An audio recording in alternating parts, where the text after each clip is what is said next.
165 చదరపు గజాలు కేవలం 15 లక్షల నుండే స్వర్గసీమ మీ నివాసాలకు చిరునామా. అంటే నేటి విద్యా వ్యవస్థను చూస్తే ప్రభుత్వ పాఠశాలలు గానీ, ప్రభుత్వ కాలేజీలు గానీ, ఆ కాలేజీల్లో వాళ్ళ కొడుకుల్ని గానీ, వాళ్ళ బిడ్డల్ని జాయిన్ చేయడానికి అందరూ సంకోచిస్తున్నారు. అవునండి.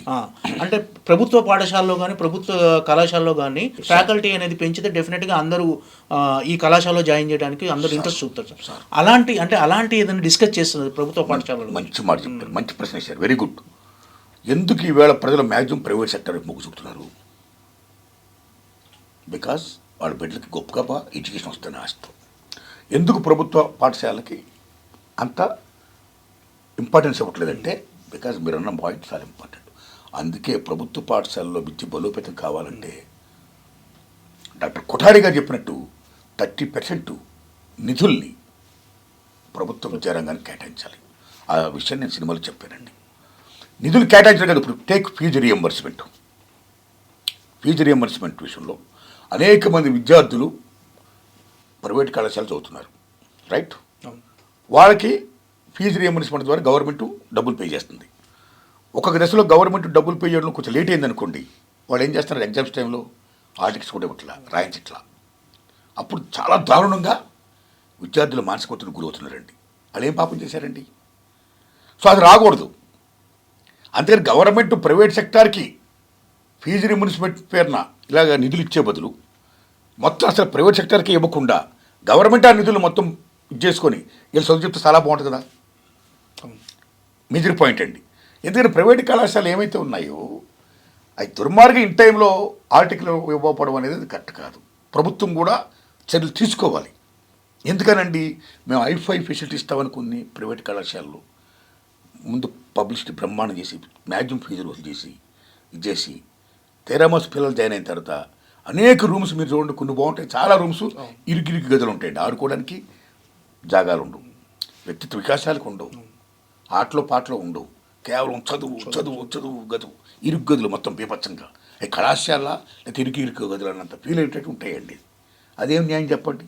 అలాగే రీసెంట్గా ఒక అమ్మాయి ఫీజు కట్టకపోతే ఒక ప్రైవేట్ కళాశాల హాస్టల్ గదిలో అమ్మాయిని బంధించేశారు. తల్లిదండ్రులు వచ్చి విడిపించుకోవాల్సిన దుస్థితి వచ్చిందండి. సో ఇలాంటి అనర్థాలు జరగకుండా ఉండాలంటే, ఇలా లేకుండా ఉండాలంటే మొత్తం గవర్నమెంటే దాన్ని ఎడ్యుకేషన్ సిస్టమ్ తీసుకొని అందరికీ చదువు చెప్పింది అనుకోండి, అన్ని అవకాశాలు ఇచ్చి ప్రభుత్వ రంగానికి నిధులు బాగా కేటాయించి మీరన్న ఏవైతే ఉన్నాయో ఫెసిలిటీస్ అన్ని కల్పించి ప్రభుత్వ విద్యారంగాన్ని బలోపేతం చేస్తుంది అనుకోండి, ఎంత గొప్ప ఉంటుందండి. అలా చేయాలని కోరుకుంటున్నా. అదే నా సినిమా యూనివర్సిటీ పేపర్ లీక్ అండి. అంటే ఈ సినిమాలో ఇంగ్లీష్ మీడియం ప్రాధాన్యత, ఇంగ్లీష్ మాధ్యమం ప్రాధాన్యత గురించి కూడా ఎక్కువ చర్చించినట్టుగా. ఎస్ సార్, ఉందండి. సార్ ఉందండి. ఎందుకంటే ఈ సినిమాలో పిహెచ్డి కోసం చాలామంది అప్లై చేస్తారు, వాళ్ళే రాసుకొని దశలో. ఆ దశలో వేళ గ్రామాల నుంచి పల్లె నుంచి చాలామంది వస్తున్నారు కదా, యూనివర్సిటీలో చదువుతున్నారు. వాళ్ళు ఆ పిహెచ్డీలు పొందేటప్పుడు ఆ ప్రొఫెసర్లు కొంతమంది ఇంగ్లీష్ స్పెల్లింగ్ కరెక్ట్ కాదు, బట్లర్ ఇంగ్లీష్ లైక్ దిస్ అన్న కొన్ని నీటితో పెట్టి వాళ్ళకి పిహెచ్డీ పట్ట ఇవ్వకుండా చేస్తున్నారండి కొద్దిమందికి. సో ఇంగ్లీష్ అనేది పెద్ద పాయింట్ అయిపోయింది. సో ఇంగ్లీష్ మీద కమాండ్ అనేది మోస్ట్ ఇంపార్టెంట్. అది ముఖ్యంగా ఎందుకంటే, ఉదాహరణకి నేను 76-77లో డిగ్రీ తీసుకున్నాను, BA. నేను సామాన్య రైతు బిడ్డని, పల్లెటూరు మాది. చిన్నప్పటి నుంచి మాకు ఇంగ్లీష్ మీద పట్టు లేదు, అవకాశాలు లేవు, నైపుణ్యం లేదు. హై స్కూల్కి వెళ్ళిన తర్వాత ఇంగ్లీష్ చదవడం అంటే భయం, టచ్ లేకపోవడం, సడన్గా చదవడం అనేది కష్టమైపోయేది, ఎక్కడ ఫెయిల్ అయిపోతున్న భయం. అలాంటి దశలో అప్పుడు సీఎం ఉమ్మడి ఆంధ్రప్రదేశ్ అండి కాసు బ్రహ్మానందరెడ్డి గారు, ఉమ్మడి ఆంధ్రప్రదేశ్కి సీఎం కాసు బ్రహ్మానందరెడ్డి గారు. ఆయన తెలుగు మీడియం పెట్టారు. తెలుగు మీడియం పెట్టారు కదా, మేము సంఖ్యలు ఎగరేసాం. అబ్బా తెలుగు మీడియం పెట్టారు కూడా హ్యాపీ, ఇంగ్లీష్ భయం అవసరం లేక బ్రహ్మాండంగా రాసేసి పాస్ అయిపోవచ్చని. అలాగే మేము చదువుతూ చేస్తున్నామండి. మేము డిగ్రీ పూర్తి చేసాం తెలుగు మీడియంలో, BAలు BComలు BSc లైక్ దిస్. మా ఫ్రెండ్స్ అందరూ అలా పాస్ అయ్యారు, నేను పాస్ అయిన BA, ఇంకా MAలు MComలు MSc లైక్ దిస్, ఇంకా ఫ్రెండ్స్ పాస్ అయ్యారు. ఆ తర్వాత ఈ డిగ్రీలు పోస్ట్ గ్రాడ్యుయేషన్ చేసిన తర్వాత ఎక్కడికి వెళ్తారు, ఉద్యోగాలకు వెళ్తారు.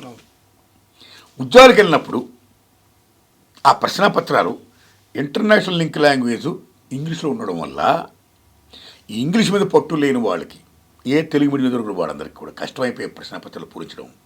చాలామంది ఫెయిల్ అయ్యారండి. ఫెయిల్ అయ్యే చివరికి వాళ్ళు ఏమైపోయారండి? గుమస్తాలు, అటెండర్లు, ప్యూన్లు, ఈ దేశ సార్వభౌమాధికారాన్ని కాపాడే జవాన్సు, ఇంటర్నల్ సోవరెంటీ కాపాడే పోలీసులు అయ్యారండి. అలా ఇంగ్లీష్ మీద పట్టుండి ఆ ప్రావీణ్యత ఉంది ఎవరైతే బాగా ఆ ఇంటర్నేషనల్ లింక్ లాంగ్వేజ్ ఇంగ్లీష్లో ప్రశ్నపత్రం ఉండడం వల్ల అవి పూరించారో వాళ్ళందరూ గొప్పగా ఉద్యోగాలు సంపాదించారండి. They became IAS, IPS, engineers, that's what not everything. So because of this English medium, Telugu medium అనే రెండు పెట్టడం వల్ల ఇంగ్లీష్ మీడియం చేసిన వాళ్ళందరూ, ఇంగ్లీష్ మీద పట్టున్న వాళ్ళందరూ బ్రహ్మాండంగా డెవలప్ అయ్యారు, చాలా టాప్లోకి వచ్చారండి. తెలుగు మీడియం చదివిన వాళ్ళందరూ చాలా చిన్న చిన్న ఉద్యోగాలతో వాడు ఉన్నారండి. అంటే ఓ రకంగా విద్య ద్వారా సామాజిక న్యాయం వస్తుందని అంబేద్కర్ మహానుభావుడు చెప్పింది. బికాజ్ ఆఫ్ దీస్ లాంగ్వేజెస్ వల్ల సామాజిక న్యాయం జరగట్లేదు సార్ కదా, అంతరాలు ఇంకా బాగా పెరిగిపోయింది.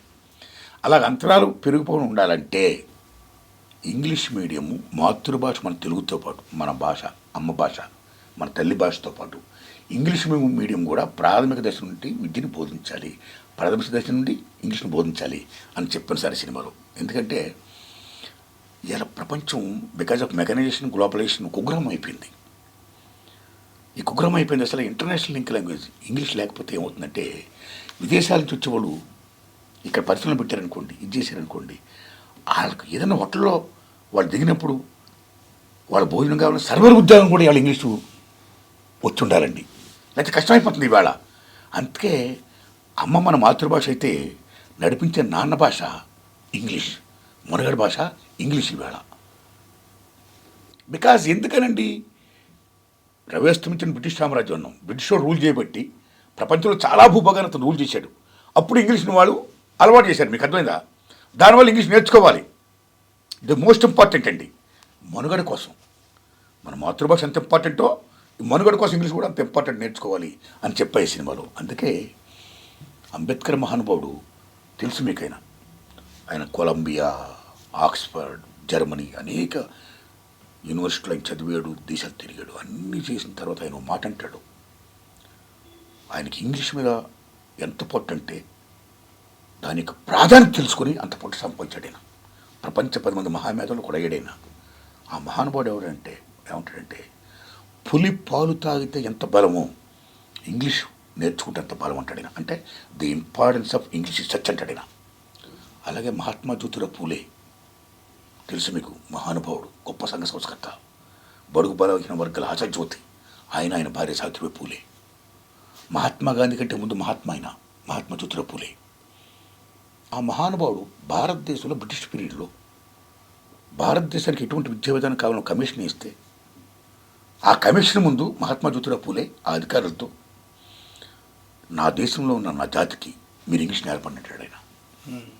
భగవంతుడా నా జాతికి ఇంగ్లీష్ నేర్పంటాడు. అంటే ఇంపార్టెన్స్ ఆఫ్ ఇంగ్లీష్ చర్చ్. అలాగే పెరియార్ రామస్వామి నాయక్ గారు ద్రవిడ పార్టీకి మెయిన్ బేస్ ఏర్పాటు చేసిన మహానుభావుడు, గొప్ప సంఘ సంస్కర్త అయిన, గొప్ప ఫైటరు, స్వతంత్ర సంగ్రామం పోరాట యోధుడైన ఆయన అంటాడు, నా మాతృభాష తమిళంతో పాటు ఇంగ్లీష్ నేర్పండి, హిందీని మా పైన వద్దరని అంటాడు ఆయన. అంటే importance of English such. So ఆ విషయాన్ని నేను ఈ సినిమా ద్వారా మన మాతృభాష, మన తెలుగుతో పాటు ఇంగ్లీష్ను కూడా ప్రాథమిక దశ నుంచి మీరు విద్య నేర్పండి అని బలంగా చెప్పింది సార్. అలాగే ఇవాళ తెలంగాణ గవర్నమెంట్లో కూడా డిగ్రీలో ఇవాళ ఇంగ్లీష్ యొక్క ప్రాధాన్యత బాగా తెలుసుకొని వారు కూడా బాగా దాన్ని నేర్పుతున్నారండి. సో ఇక్కడే కాదు, ఈ రాష్ట్రాలు కాదు, ఆల్ ఓవర్ ఇండియా ఈవేళ ఇంగ్లీష్ ప్రాధాన్యతని అనేక రాష్ట్రాల్లో తెలుసుకొని బోధిస్తున్నారు. అయితే సో హిందీ నేర్చుకోవాలి. South and north, west and east అన్నీ కలుసుకుంటే అన్ని భాషలు మనం తెలుసుకోవడం మంచిది. మెజారిటీ లాంగ్వేజ్ హిందీ కాబట్టి నేర్చుకోవడం మంచిదే. వాళ్ళు కూడా మన భాష నేర్చుకోవడం మంచిదే. కానీ సడన్గా వచ్చి వాళ్ళు హిందీ తెలుగులో మాడతారా? మనం సడన్గా హిందీలో మాడతామా? మన ఇద్దరికి ఏది ఇంటర్నేషనల్ లింక్ లాంగ్వేజ్? సడన్గా మాడాలంటే the only English. That's why English must and should మీరు చదువుకోవాలి, ప్రావీణ్యం సంపాదించాలి అని నేను ఈ సినిమా ద్వారా చెప్పాను సార్.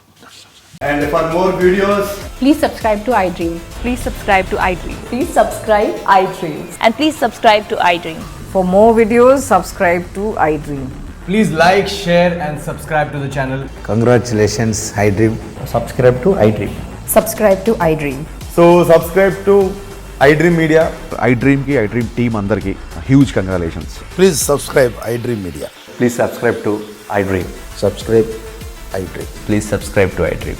ఐ డ్రీమ్ అంటే నా కళల ఛానల్ను సబ్స్క్రైబ్ చేసుకున్న నోరు తిరుగుతలేదు, మీరైతే గంట గుర్తు కొట్టండి. For more such videos, please subscribe to iDream. Subscribe to iDream. Please subscribe to iDream. Please subscribe iDream Media. Please do subscribe to iDream. Please subscribe to iDream Media. For best entertainment and information, please subscribe iDream. And don't forget to subscribe to iDream.